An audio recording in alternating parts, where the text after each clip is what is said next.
Telangana assembly సమావేశాల్లో CM KCR మాట్లాడుతున్నారు. ఆ లైవ్ చూద్దాం.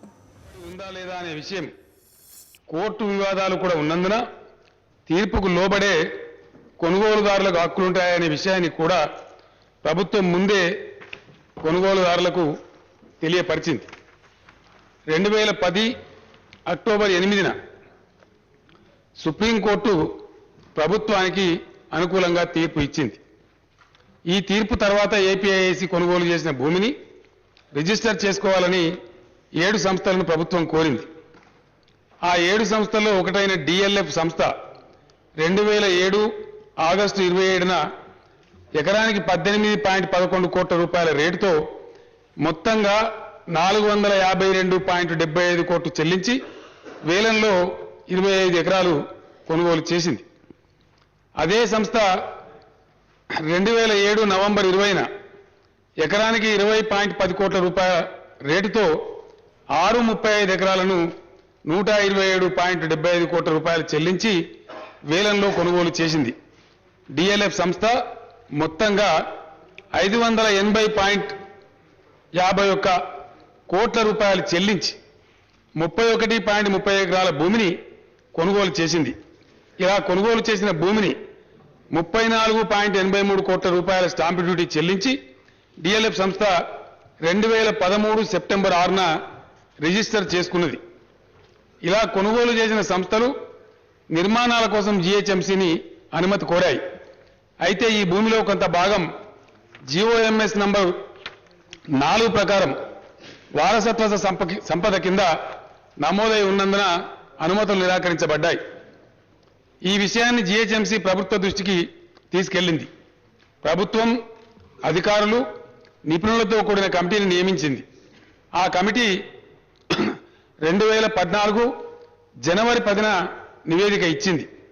దాని ప్రకారం డిఎల్ఎఫ్ సంస్థకు అమ్మిన భూములు వారసత్వ సంపదలో భాగమని, కాబట్టి ప్రత్యామ్నాయ భూములు ఇవ్వాలని సూచించింది. DLF Rayadurg developers private limited అధికారికంగా రిజిస్ట్రార్ ఆఫ్ కంపెనీ నిబంధనలకు లోబడి 2014 జనవరి 8న తన పేరును అక్వా స్పేస్ డెవలపర్స్ ప్రైవేట్ లిమిటెడ్గా మార్చుకుంది. ఈ సంస్థ 2014 జనవరి 20న తమకు ప్లాట్ నంబర్ 22, 23, 24, 30A, 31, 32, 33లలో ఉన్న 31.3 ఎకరాల భూమిని తాము కొన్న భూమికి ప్రత్యామ్నాయంగా ఇవ్వాలని లేదా తమ డబ్బును వడ్డీతో సహా తిరిగి చెల్లించాలని ప్రభుత్వాన్ని కోరింది. అలాగే ప్రత్యామ్నాయ భూమిని కేటాయించినట్లయితే మొదలు కొన్న భూమికి చెల్లించిన రిజిస్ట్రేషన్ ఛార్జీనే పరిగణనలోకి తీసుకోవాలని కూడా కోరింది. ప్రభుత్వం చూపించిన భూమినే తాము కొన్నాము కాబట్టి ప్రత్యామ్నాయ భూములు పొందాల్సిన అవసరం రావడానికి బాధ్యులం తాము కాదు కాబట్టి ఈ వెసులుబాటు కల్పించాలని అభ్యర్థించింది. డిఎల్ఎఫ్ మొదలు కొనుగోలు చేసిన ప్లాట్ నెంబర్ 6, 7, 11 మరియు 14 పరిధిలోని భూములన్నీ పక్కపక్కనే ఒకే యూనిట్గా ఉంది. దానికి ప్రత్యామ్నాయంగా ఒకే యూనిట్ భూమి ఇవ్వాలంటే ప్లాట్ నంబర్ 22, 23, 24, 30A, 31, 32, 34లలో మాత్రమే ఉంది. రెండూ కూడా 31.5 ఎకరాల విస్తీర్ణంలో ఉన్నవే. దీని ప్రకారమే గత ప్రభుత్వం 2014 ఫిబ్రవరి 13న సదరు భూమిని ఏపీఐఐసి ద్వారా అక్వా స్పేస్కు అప్పగించాలని నిర్ణయించింది. దీనికి సంబంధించి జారీ అయిన మెమో నంబర్ 1589 INSF/A1/2014 పై అప్పటి ముఖ్యమంత్రి, అప్పటి పరిశ్రమల శాఖ మంత్రి సంతకాలు కూడా చేసి అప్రూవల్ చేశారు. ఇదే ఫైలులో రూపాయలు 34.83 కోట్ల రూపాయల స్టాంపు డ్యూటీని కూడా ప్రత్యామ్నాయ భూమి రిజిస్ట్రేషన్ కోసం అడ్జస్ట్ చేయాలని అప్పటి ముఖ్యమంత్రి అంగీకరించారు.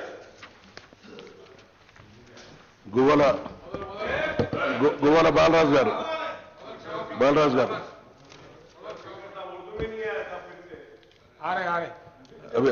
అభి ధన్యవాదాలు అధ్యక్ష. अभी भी जाएंगे.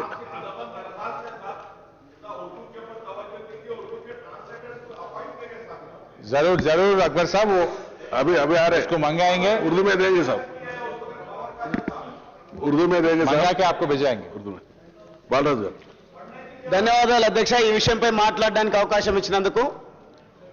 గత 2-3 నెలల నుండి అధ్యక్ష కొంతమంది వ్యక్తులు కొన్ని పత్రికలు ఉద్దేశపూర్వకంగా అధ్యక్ష పదే పదే రాయదుర్గంలోని ప్రత్యామ్నాయ భూమి ఇవ్వడంలో అవకతవకలు ఉన్నాయని ఆరోపణలు చేస్తున్నారు అధ్యక్ష.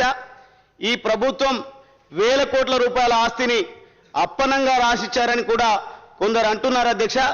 అసలు ఏ ప్రభుత్వం ఈ నిర్ణయం తీసుకున్నది, ఎప్పుడు ఈ నిర్ణయం తీసుకున్నది, పూర్తి వివరాలు ఈ సభకు తెలియజేయాలని కోరుతున్నాను అధ్యక్ష. అదేవిధంగా ప్రత్యామ్నాయ భూమి విలువలు ఇవ్వాలని కానీ డబ్బులు ఇవ్వాలని కానీ ఆయా సంస్థలు కోరాయా, ఎన్ని సంస్థలు కోరాయి, ఎన్ని సంస్థలు డబ్బు కోరాయి, ఎన్ని సంస్థలు ప్రత్యామ్నాయ భూమి కోరాయి, ఎవరికి డబ్బులు ఇచ్చారు, ఎవరికి భూమి కేటాయించడం జరిగిందో చెప్పాలని కోరుతున్నాను అధ్యక్ష. అదేవిధంగా మెట్రో రైల్ ప్రాజెక్టు కేటాయించినటువంటి భూమిని ఆక్వా స్పేస్ కు ఇచ్చినట్లుగా వార్తలు వస్తున్నాయి అధ్యక్ష. అందులో నిజమెంతుందో సభకు తెలియజేయాలని కోరుతా ఉన్నాం అధ్యక్ష. దానివల్లనే మెట్రో రైలు వెనక్కి పోయినట్లుగా కూడా విమర్శలు వస్తా ఉన్నాయి అధ్యక్ష. అల్టిమేట్ గా ఆ విమర్శల వల్ల కొత్తగా ఏర్పడ్డటువంటి రాష్ట్ర అభివృద్ధి కుంటుపడే ప్రమాదం ఉంది కాబట్టి అధ్యక్ష అటువంటి విమర్శలను నివృత్తి చేయాలని ముఖ్యమంత్రికి కోరుతా ఉన్నాను అధ్యక్ష. అదేవిధంగా ప్రత్యామ్నాయ భూమి పేర ఇప్పుడున్న భూముల కన్నా ఎక్కువ విలువైనటువంటి భూములను అప్పనంగా అప్పగించారనే విమర్శ కూడా ఉంది అధ్యక్ష. అందులో నిజమెంతుందో తేల్చాలని సభలో ఉన్నటువంటి సభ్యులందరికీ తెలియజేయాలని కోరుతా ఉన్నాను అధ్యక్ష. అదేవిధంగా అధ్యక్ష డిఎల్ఎఫ్ కు భూమి బదలాయించే అధికారం లేదని, ఆక్వా స్పేస్ కంపెనీకి ఈ భూమి పొందే అర్హత లేదని వచ్చిన వార్తల్లో నిజమెంతో ఈ సభకు తెలియజేయాలని కూడా గౌరవ ముఖ్యమంత్రి గారిని కోరుతా ఉన్నాను అధ్యక్ష. అదేవిధంగా అధ్యక్ష గత చంద్రబాబు ప్రభుత్వంలో 2003లో ఇచ్చినటువంటి జీవో నంబర్ 4లో ఉన్నటువంటి అంశాలను తుంగలో దొక్కుతూ అనుమతులు ఇచ్చినట్టుగా కూడా విమర్శలు ఉన్నాయి అధ్యక్ష. అటువంటి విమర్శలను కూడా నివృత్తి చేసే విధంగా ముఖ్యమంత్రి గారు సమాధానం చెప్పాలని కోరుతా ఉన్నాను అధ్యక్ష. అదేవిధంగా లేఅవుట్ అప్రూవల్ లేకుండానే ఆగమేఘాల పైన జిహెచ్ఎంసీ కట్టడాలకు అనుమతులు ఇచ్చాయని జిహెచ్ఎంసీని కూడా విమర్శిస్తూ ఏదైతే తెలంగాణ పునర్నిర్మాణం కోసం ఫ్రెండ్లీ గవర్నమెంట్ గా చెప్పబడుతున్నటువంటి ప్రభుత్వం పైన ప్రభుత్వానికి సహకరిస్తున్నటువంటి సిబ్బందిని కూడా అపహాస్యం చేసే విధంగా వార్తలు వస్తా ఉన్నాయి అధ్యక్ష. దయచేసి దాన్ని కూడా గౌరవ ముఖ్యమంత్రి గారిని నివృత్తి చేయాలని కోరుతా ఉన్నాను అధ్యక్ష. ఇలా పొందిన భూమిని ఎవరికి బదలాయించరాదనే నిబంధన ఏదైనా ఉంటే అది కూడా స్పష్టంగా సభలో ఉన్నటువంటి అందరి సభ్యులకు తెలియజేయాలని కోరుతా ఉన్నాను అధ్యక్ష. దీనివల్ల గతంలో మాకు తెలిసినంత వరకు అధ్యక్ష ఉన్నటువంటి రహేజా కంపెనీకి కానీ లేదంటే కమర్షియల్ డిస్ట్రిక్ట్ ఏదైతే ఉందో ఆ డిస్ట్రిక్ట్ లో ఉన్నటువంటి భూములు అక్రమంగా కొందరికి ఇచ్చినట్టు కూడా విమర్శలు ఉన్నాయి అధ్యక్ష. ఈ భూమి కేటాయింపులు అబ్సల్యూట్ గా గవర్నమెంట్ ఆక్షన్ లోనే ఇవ్వడం జరిగింది కాబట్టి అధ్యక్ష ఇటువంటి ఒక పద్ధతి ప్రకారం పోతున్నటువంటి ప్రభుత్వం పైన ఆ ప్రభుత్వంలో పనిచేస్తున్నటువంటి సిబ్బంది పైన విమర్శలు చేయడం అనేది అల్టిమేట్ గా కొత్తగా ఏర్పడినటువంటి తెలంగాణ రాష్ట్ర అభివృద్ధికి అడ్డుకట్ట పడుతుందని మేము భావిస్తా ఉన్నాం అధ్యక్ష. దయచేసి ముఖ్యమంత్రి గారు చాలా స్పష్టంగా సమాధానం చెప్పాలని కోరుతా ఉన్నాను అధ్యక్ష. ముఖ్యమంత్రి గారు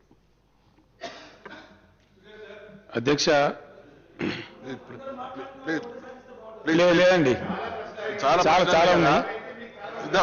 మిగతా వాళ్ళకు కూడా మీకోసం మీకు కూడా చెప్తాం. అంటే వీళ్ళు సిగ్నేటరీస్ అవకాశాలు ఉన్నాయి. సీఎం గారు అధ్యక్ష ప్లీజ్ అధ్యక్ష గౌరవ సభ్యులు బాలరాజ్ గారు చాలా ప్రశ్నలు అడిగినారు అధ్యక్ష. ఆ సభ్యుడు ప్రశ్నలు అడగడం వెనుక ఆశామాషిగా అడగలేదు అధ్యక్ష. ఇటీవలనే అనేక పోరాటాలు చేసి సుదీర్ఘమైన పోరాటం తర్వాత సాధించుకున్న తెలంగాణ పోరాటంలో అతను కూడా ఉన్నాడు కాబట్టి ఈ సందర్భంలో వచ్చిన ఎన్నికలలో శాసనసభ్యుడికి ఎన్నికైంది కాబట్టి ఈ రోజు ఇక్కడ అసెంబ్లీలో అడగడం కాదు అధ్యక్ష, గత 3-4 నెలల నుంచి నన్ను కలిసినప్పుడల్లా కూడా వ్యక్తిగతంగా ఆయన ఆవేదన చెందుతుండేవాడు, పేపర్ కటింగ్లు తెచ్చి చెప్తుండేవాడు.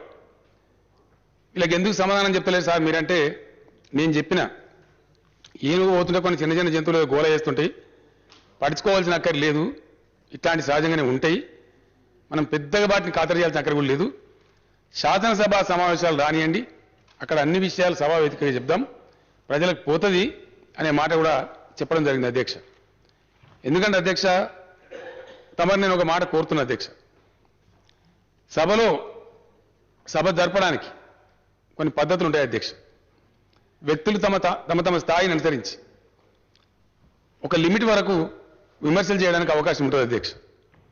సద్విమర్శలు ఉంటే ప్రభుత్వం దాన్ని గౌరవప్రదంగా స్వీకరిస్తుంది అధ్యక్ష. కానీ నోరు తెరిస్తే పచ్చి అబద్ధాలు మాట్లాడే కొందరు వ్యక్తులు పూర్తి స్థాయిలో ప్రభుత్వాన్ని, ముఖ్యమంత్రి కుటుంబ సభ్యులను బదనాం చేయాలనేటువంటి ఒక దురుద్దేశంతో, దుర్బుద్ధితో, ఉద్దేశపూర్వకంగా ఆరోపణలు చేసేటువంటి సంస్కారానికి తమరు దయచేసి అటువంటి ఆరోపణల నుంచి, నేను కూడా ఇక్కడ సభ్యుని కాబట్టి, మంత్రులు కూడా ఇక్కడ తమ సభ్యులు కాబట్టి, మీరు కూడా మా కస్టోడియన్ కాబట్టి తమరే మమ్మల్ని రక్షించాలి అధ్యక్ష. ఎందుకంటే దేనికైనా కూడా ప్రతిదానికి ఒక లిమిట్ అనేది ఉంటుంది అధ్యక్ష. ఇది బాధతో చెప్తున్న మాట అధ్యక్ష, ఊరికే తమాషగా చెప్తున్నది కాదు. నేను కూడా చూసిన అధ్యక్ష, ఈ భూములకు సంబంధించి అధ్యక్ష మా ప్రభుత్వానికి అసలు సంబంధమే లేదు.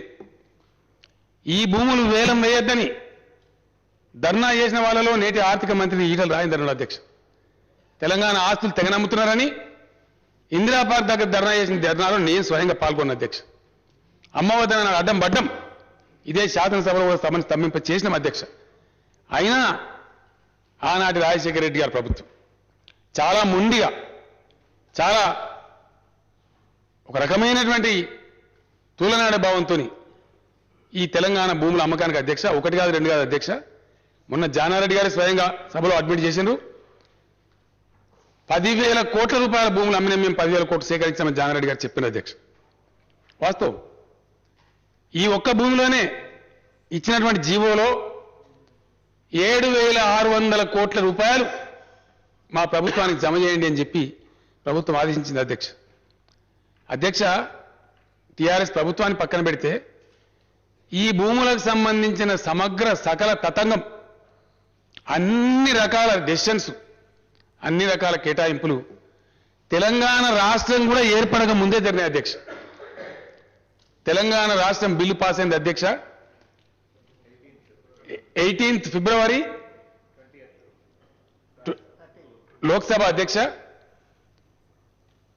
అదేవిధంగా 20వ తేదీ నాడు రాజ్యసభలో పాస్ అయింది అధ్యక్ష. ఆ తర్వాత చాలా రోజుల తర్వాత గజెట్ రావడం, రాష్ట్రం కోసం జూన్ 2వ తేదీ నిర్ణయించడం, ఆ తర్వాతనే తెలంగాణ రాష్ట్రం ఆవిర్భవించింది అధ్యక్ష. తమకు తెలియని విషయం కాదు. ఆ మధ్య పీరియడ్లో ప్రెసిడెంట్ ఉంది అధ్యక్ష. అప్పుడున్న ముఖ్యమంత్రి కిరణ్ కుమార్ రెడ్డి గారు రాజీనామా చేస్తే ఆ మధ్య సమయం అంతా కూడా రాష్ట్రపతి పాలనలో, గవర్నర్ గారి పరిపాలనలో మన రాష్ట్రం ఉంది అధ్యక్ష. అసలు మా ప్రభుత్వానికి ఏమాత్రం ఈషన్ మాత్రం కూడా అధ్యక్ష సంబంధం లేని విషయం అధ్యక్ష. ఏ విషయంలో కూడా ఎన్ని మాటలు విన్నాం అధ్యక్ష, ఎన్ని ఆరోపణలు అధ్యక్ష. ఒక దొర ఇంకో దొరకు రాసిచ్చిండట. విన్నారు అధ్యక్ష? ఇదంతా సమాజం అంతా విన్నారు. దొరల గడీలు ఉంటాయట అధ్యక్ష. అనుకోకుండా సిమెంట్ ధరలు పెరిగితే అధ్యక్ష, గవర్నమెంట్ వచ్చి వారం రోజులు కాలే, నందగిరి దొరల కోసం ఇంకో దొర సిమెంట్ ధర పెంచినాడు అధ్యక్ష. ప్లీజ్ ప్రజలకు తెలియాలి, వాస్తవాలు తెలియాలి. ఇంకో దొర కోసం మెడికల్ ఫీజులు పెంచినట్టు నేను. ఇవే అధ్యక్ష ఆరోపణలు. శాసనసభ్యులు సభలో ఉండాల్సిన వాళ్ళు, సభలో ప్రవర్తించాల్సిన వాళ్ళు, 3 నెలలు కూడా కానటువంటి 15 రోజులు కూడా కానటువంటి ముఖ్యమంత్రిని పట్టుకొని కొత్త రాష్ట్రం కోసం కొట్లాడి నా ప్రాణం కూడా పెట్టిన అధ్యక్ష నేను. Even I was taking my life. అంత కమిట్మెంట్ తోని మేము పోరాటం చేసి రాష్ట్రాన్ని తెచ్చి ఇలా రాష్ట్రానికి మేము అధ్యక్ష ఓని పంచన కూడా బతకలే మేము. ఈ ప్రాంతానికి అన్యాయం జరుగుతుంది అనుకున్నాడు, ఉన్న పదవులన్నీ ఇసిరి కొట్టి బాజప్తా పోయి ప్రజలలో ఉద్యమం పెట్టి పోరాటం చేసి దేశ రాజకీయ వ్యవస్థను ఒప్పించి కన్విన్స్ చేసి 14 సంవత్సరాల సుదీర్ఘ పోరాటం తర్వాత ఈ రాష్ట్రం సాధించబడ్డది అధ్యక్ష. ఇది చరిత్ర. తుడిచేస్తారు అధ్యక్ష. దీన్ని ఎన్నో శక్తులు ఎన్నో ప్రయత్నాలు చేసినాయి, ఎన్నో కుట్రలు చేశారు, అయినా కూడా మేము జరగకుండా పోయినాం. దాని తదనంతరం అధ్యక్ష ఇలా మేము ఎవరో నామినేట్ చేస్తే వచ్చిన గవర్నమెంట్ కాదు అధ్యక్ష. ఒంటరిగా పోరాటం చేసాం ధైర్యంగా, ప్రజల నిర్ణయానికి వదిలేసినాం. బాజాప్తా మాకు ప్రజలు మెజార్టీ ఇచ్చి పంపిస్తే మేము అధికారం ఉన్నాం అధ్యక్ష. ఎవడో పెడితే రాలే మేము, లేకపోతే వందగా గుంజుకొని దొంగసారిగా రాలే. పోరాటం చేసినాం, రాష్ట్రం సాధించినాం. ఆ తర్వాత ఎన్నికలలో ఒంటరిగా పోరాడినాం. ప్రజలు మాకు అధికారం ఇచ్చి బిడ్డ పరిపాలన చేయండి, రాష్ట్రాన్ని బాగు చేయండి అంటే చేసే దిశగా ప్రయాణం సాగుతా ఉంది అధ్యక్ష. దీనిలో ఓర్వలేని వాళ్ళు, పట్టించుకోలేని వాళ్ళు, డైజెస్ట్ కాక గిలగిల రన్నుకుంటున్న వాళ్ళు, ఇంతకుముందు పెత్తనం చేసి పెత్తనాన్ని కోల్పోయిన వాళ్ళు, తెలంగాణ రాష్ట్ర ఉనికిని సహించలేకపోతున్న వాళ్ళు, పెట్టేటువంటి క్లాసులు ఇచ్చే ట్రైనింగ్ క్లాసులతో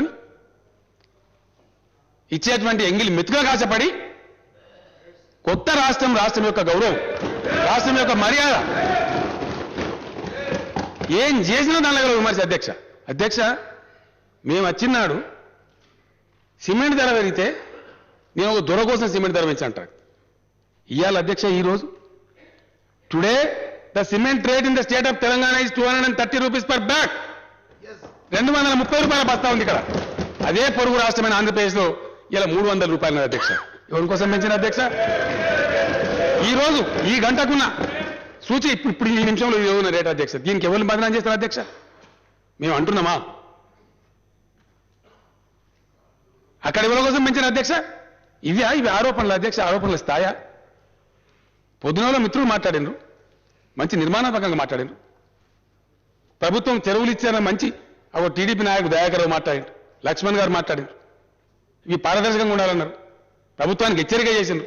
మంచిది అధ్యక్ష, నిర్మాణాత్మకంగా ఉంటుంది. వాటన్నింటినీ ప్రభుత్వం తలకెత్తుకుంటుంది అధ్యక్ష, శిరోధార్యంగా తీసుకుంటుంది. కానీ దిక్కు లేకుండా, మొక్కు లేకుండా ఇష్టం వచ్చినట్టు ఏదైనా మాట్లాడచ్చు, ఏదైనా చెప్పచ్చు, ఏ విమర్శ అయినా చేయొచ్చండి అధ్యక్ష. అని తమను కూడా కోరుతా ఉంది. ఆరోపణలు చేయవచ్చు ఎవరైనా సరే, ఎవరి మీదైనా సరే. ఆరోపణలు రుజువు చేయకపోతే దయచేసి ఆ సభ్యుని సభ నుంచి ఇంపీచ్ చేయాలి అధ్యక్ష, ఎక్స్పెల్ చేయాలి. ఇలా అందరం కలిసి నిర్ణయం చేయండి. ఇది ఎవరికి కూడా శ్రేయస్కరం కాదు. అధికారం ఎవరికి శాశ్వతం కాదు. చాలా చూసాం అధికారం. నేను కూడా 40 ఏళ్ళ నుంచి ఉన్న అధ్యక్ష క్రియాశీల రాజకీయాల్లో అన్ని స్థాయిలో పదవులు వచ్చినారు. నేను శాసనసభ సింగిల్ విండో చైర్మన్ నా జీవితం ప్రారంభమైతే అధ్యక్ష. కేంద్ర మంత్రి దాకా చేసిన దేశంలో అత్యున్నతమైన పదవి అది. ప్రధానమంత్రి పదవి కూడా క్యాబినెట్ ర్యాంక్ అధ్యక్ష. I was a cabinet minister in the union cabinet. దేశంలో ఉండే అత్యున్నత ర్యాంక్ వరకు నేను పదవులు చూసిన అధ్యక్ష. పార్టీ అధ్యక్షుడిగా పనిచేసిన. ఇవాళ ప్రజలు దీనిస్తే ముఖ్యమంత్రిగా పనిచేస్తున్నా. ఇవి శాశ్వతం కాదు అధ్యక్ష. ప్రజాస్వామ్యంలో, డెమోక్రసీలో పదవులు వస్తూ ఉంటాయి, పోతా ఉంటాయి. ఎక్కడ ఎవరు పీడాలు కట్టుకుని కూర్చోరు. ఇంత చెండాలంగా మాట్లాడితే దయచేసి తమకు ఒక నిర్ణయం తీసుకోవాలి. గౌరవ సభ్యులు అన్ని పార్టీలతో నేను ప్రార్థిస్తా ఉన్నా, సంస్కారవంతంగా ఉండాలి అధ్యక్ష అని చెప్తే.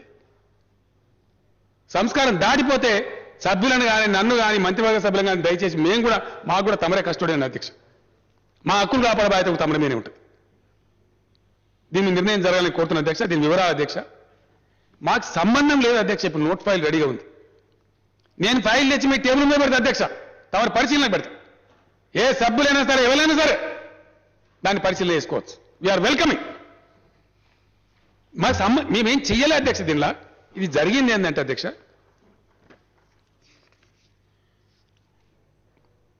$7,600 crores రిసోర్స్ మొబిలైజేషన్ కింద ప్రభుత్వానికి జమ చేయమని చెప్పి ఆనాటి రాజశేఖర రెడ్డి ప్రభుత్వం 2006 అధ్యక్ష.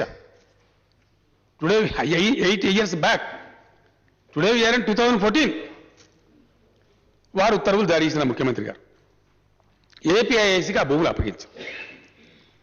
అప్పగిస్తే అధ్యక్ష, ఏపీఐఐసి చేసింది కూడా ఏంటి అధ్యక్ష, కేటాయించలే. ఏపీఐఐసి బాజాప్తా గ్లోబల్ బిడ్,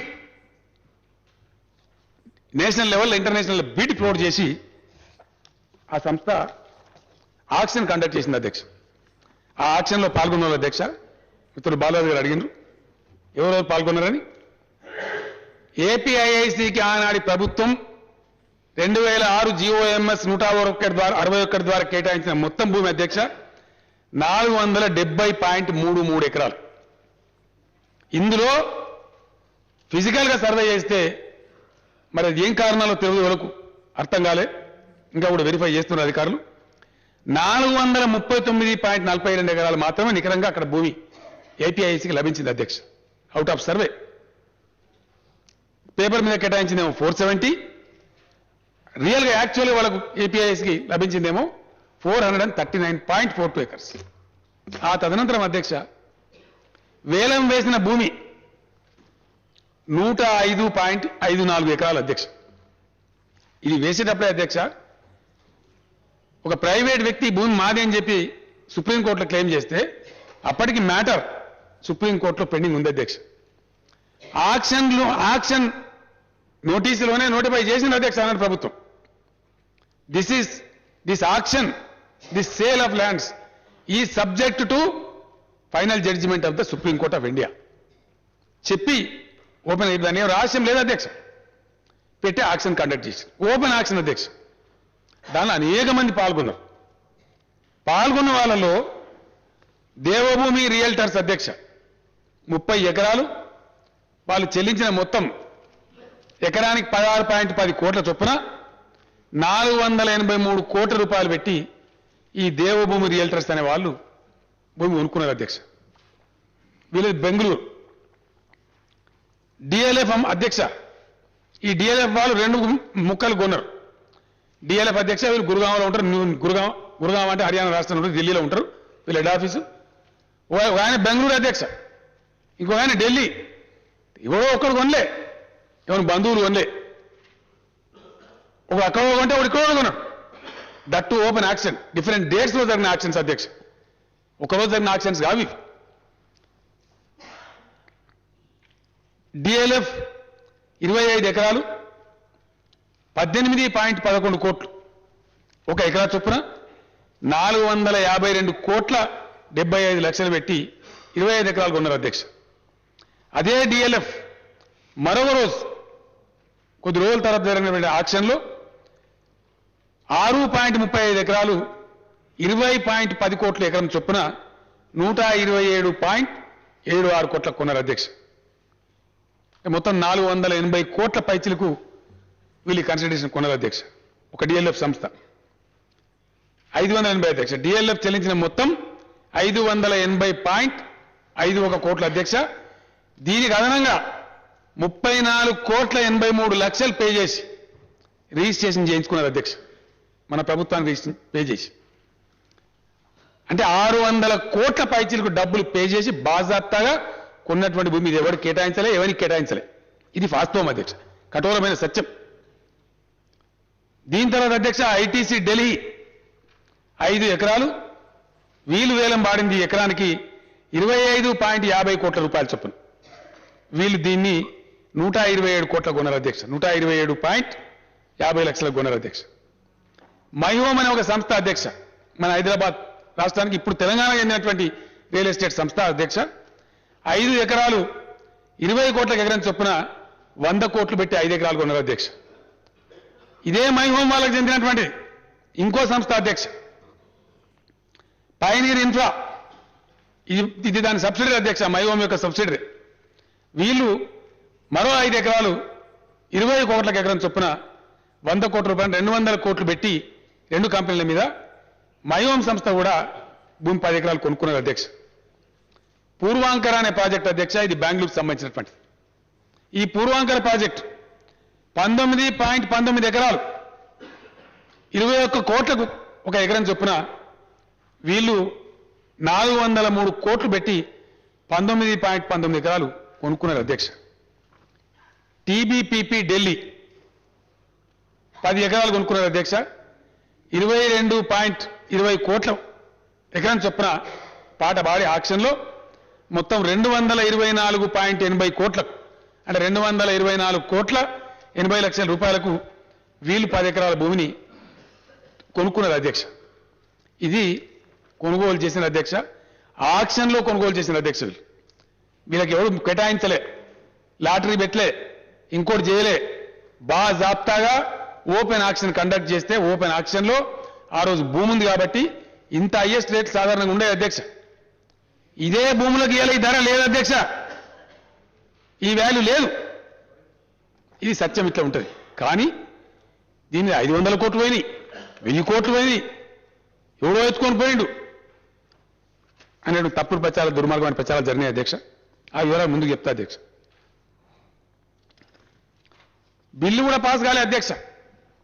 స్వయాన గీతారెడ్డి గారు అధ్యక్ష, వారి కడుపు వీళ్ళు ఎందుకు హౌజులో లేరు, వాడే స్వయంగా పరిశ్రమల శాఖ మంత్రి అధ్యక్ష. పెద్దలు జానారెడ్డి గారు ప్రతిపక్ష నాయకులు అధ్యక్ష, వారు మంచిగా నిక్షేపంగా మంత్రి ఉన్నారు అధ్యక్ష గవర్నమెంట్లో, వారి సాక్షిని ఇది జరిగింది అధ్యక్ష. ఉత్తమ్ కుమార్ రెడ్డి గారు అధ్యక్ష, ఆనాడు మంత్రిగా ఉన్నారు అధ్యక్ష,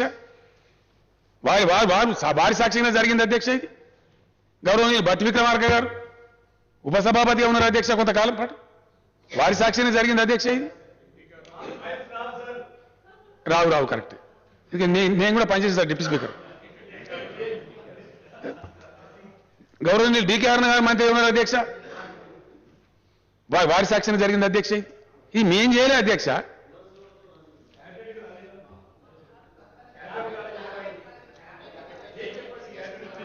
రాలేదా?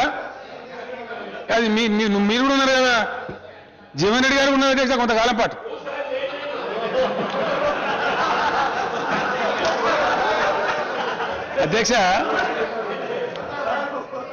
అధ్యక్ష నేను మొత్తం చెప్పనండి అధ్యక్ష దయచేసి.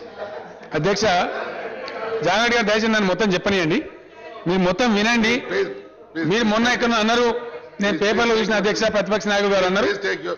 మీరు ఇప్పుడు తమ సభలోకి రాకముందే, జానారెడ్డి గారు సభలోకి రాకముందే అధ్యక్ష, మొత్తం ఫైళ్లు, ఒరిజినల్ నోట్ ఫైల్స్ ప్రభుత్వం మేము స్పీకర్ గారి టేబుల్ మీద పెడతాము అని నేను చెప్పిన అధ్యక్ష. పెడదాం, మంచిగా దాన్ని పరిశీలన చేద్దాం, బ్రహ్మాండం, ఎవరెవరికి ఏమేమి శిక్ష విధించాలో అందరం కలిసి నిర్ణయిస్తాం అధ్యక్ష.